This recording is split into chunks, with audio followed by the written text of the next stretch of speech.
Bonjour à tous, aujourd'hui on parle de Jojo Rabbit, le nouveau film de Taika Waititi.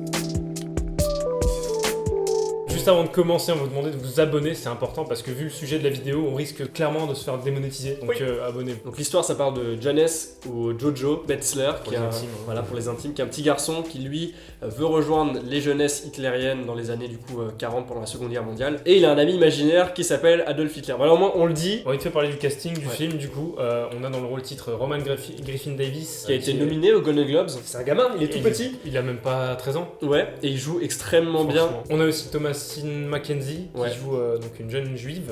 Ouais. Pareil, elle joue très bien, j'étais très, très touché par son personnage et la façon dont elle joue le rôle. Il y a un côté très innocent, très. Je cache beaucoup de choses parce que j'ai peur de me dévoiler, c'est vraiment bien représenté. Moi j'aime bien sa voix, je sais pas pourquoi. Elle a une voix douce, c'est grave cool. Et évidemment, on a qui? On a Scarlett Johansson dans ce film. Scarlett Johansson qui cette année est nominée 2 fois aux Oscars. Et anecdote, elle a jamais été nominée aux Oscars et c'est la première fois qu'elle est nominée. Elle est nominée 2 fois. Elle est excellente dans ce film. Moi je la trouve incroyable parce qu'elle arrive à jouer justement, elle joue la mère de Jojo. Et elle arrive à caser une partie drôle, une partie dramatique, une partie touchante. Il y a des scènes qui m'ont vraiment touché, une scène de danse si vous avez vu le film, je sais pas si tu t'en souviens, c'est assez impressionnant. On refait le père. Voilà. On a aussi le réal qui joue un rôle dans le film, qui joue le rôle d'Hitler.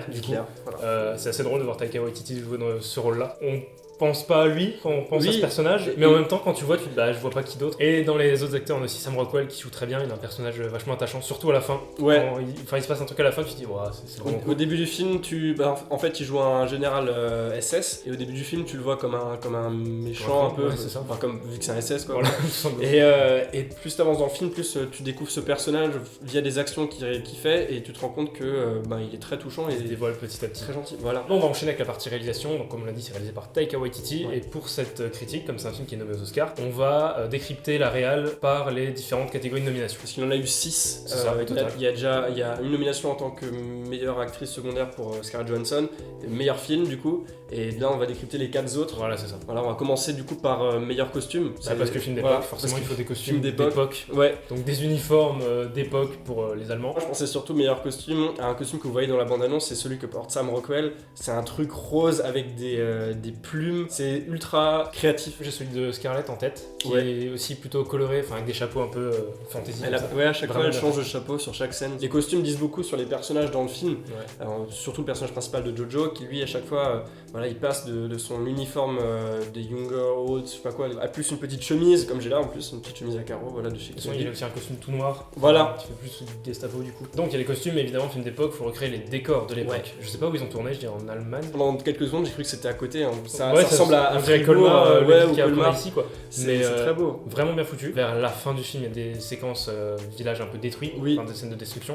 Donc c'est aussi bien recréé. Pas de niveau de 1917 en termes de réalisme et de tu sens quand même que c'est du faux, mais c'est quand même bien fait parce que tout le film est une satire, faut le préciser, on en parlera plus tard. C'est dans l'ambiance du truc. Mais voilà, c'est dans l'ambiance, c'est fantaisiste. Concernant les décors, je repense au début du film principalement quand les jeunes sont dans les champs, dans la forêt. Ça faisait un peu penser à comme si Wes Anderson avait fait un film sur le Troisième Reich. C'est un peu cette ambiance là, tu vois. C'est marrant parce que j'avais vu une interview du directeur photo. Le directeur photo, parce qu'ils savent pas, c'est celui qui gère la lumière et l'image. J'ai appris justement dans cette interview que lui avait beaucoup géré le cadrage et que lui aimait bien ce genre de truc très symétrique. Et ça se sent parce que ça fait vraiment penser moi à Moonrise Kingdom. Quand je vois ça, c'est exactement les mêmes plans. Le film est nommé pour meilleur montage aux Oscars. Je n'ai rien trouvé d'exceptionnel dans le montage, donc je sais pas trop quoi en dire. Il y a des trucs intéressants. Moi je pensais surtout à la fin du film où c'est un peu plus lent puisqu'il se passe un truc assez dramatique pour le personnage principal. Et du coup le montage est un peu plus lent et je trouvais ça grave cool. Ça fait même penser un peu c'est con, mais à The Irishman. Dans ce côté changement de rythme de montage selon la situation du film. Voilà. C'est pas mal, ça se fait plutôt bien, mais hormis ça, il n'y a pas grand chose. Au début du film, parce qu'il y a une séquence montage avec des petites images d'archives, ça te met dans le contexte. C'est assez intéressant parce qu'on glorifie un peu ça. Après dans tout le film, on te le descend. Et je trouvais ça très drôle, l'ironie qu'il y avait derrière ce truc. Ils sont pas nominés par contre dans la catégorie meilleure musique, mais je les ai trouvés vraiment très intéressantes. Du coup, on va mettre ça dans la partie meilleur montage, on va dire que ça colle. C'est qu'ils ont utilisé des musiques connues Ça commence justement le film avec une musique des Beatles, justement sur l'espèce de truc des images archives du Troisième Reich, mais c'est une musique des Beatles chantée en allemand. Je crois que c'est une musique que les Beatles ont vraiment chantée en allemand. Plus tard dans le film, à un autre moment, il y a une musique de David Bowie, Heroes, qui est aussi chantée en allemand, et celle-là, je sais officiellement qu'elle a été chantée en allemand par David Bowie. Et je trouvais ça grave cool d'utiliser des musiques connues en version allemande. Tout le film justement, il parle anglais mais avec un accent allemand. T'as une espèce d'ironie. Du coup la musique est elle passée en allemand pour le coup.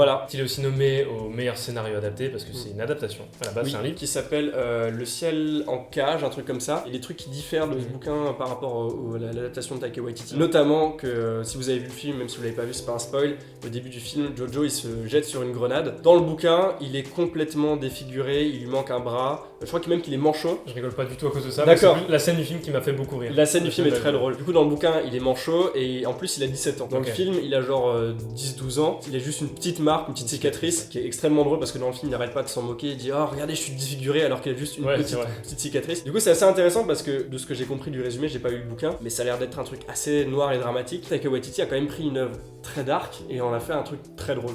Voilà. On va parler du coup de l'humour de ce film, qui, contrairement à ce qu'on peut penser pour un film qui traite de la...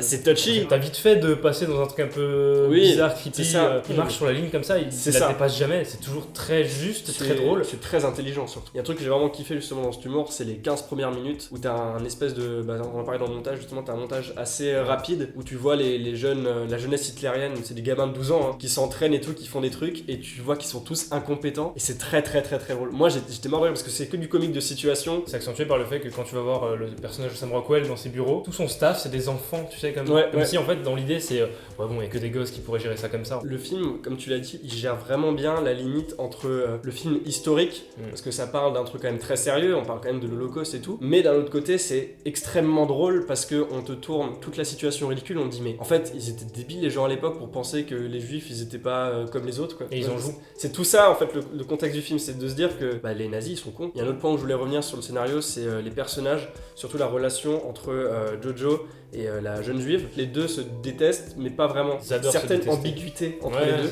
Jojo, lui, on lui a toujours appris que les juifs c'était les méchants, et la gamine, elle est un peu en mode, elle joue de ça, mais en même temps elle se méfie quand même du gamin. Mais c'est intéressant en plus comment c'est tourné, parce que c'est des gamins, on leur dit les juifs sont méchants, mais on leur dit pas pourquoi. Ouais, c'est ça. Du coup, quand lui il la voit, il dit t'es méchante, mais enfin je sais pas. Il y a un autre truc sur lequel je voulais revenir dans le scénario, et vous avez l'habitude, c'est le setup payoff. Je vais arrêter d'expliquer de manière trop formelle. Ceux qui connaissent pas le setup payoff, c'est quand on vous dit dans un film, tu verras, ça sert plus tard. C'est tout. Voilà, c'est ça. Il y a un plan où Jojo suit un papillon dans les rues. À l'image, il se passe un truc, tu vois quelque chose, tu dis et en fait, tu comprends ce que c'est parce que justement, on te l'a introduit plutôt sur un plan presque anecdotique. Bon, voilà, c'est plutôt pas mal pour une critique. Donc, le film, on l'a dit, il est aux Oscars, 6 nominations en tout. Mais on peut parler vite fait de l'avenir du coup des acteurs et du réal. Scarlett Johansson, vous le savez, je pense qu'elle va jouer dans Black Widow et aussi elle va jouer dans la suite de Sing. Sing, c'était Tous en scène, c'est ça? Ils font une suite? Ouais, ils font une suite et du coup, vu qu'elle a joué dans le premier, elle va jouer dans la suite. Et Thomasine McKenzie, elle va jouer dans le nouveau Edgar Wright, qui est Last Night in Soho. Et on finit avec Taika Waititi, qui lui va réaliser du coup la suite de Thor, vu qu'il avait réalisé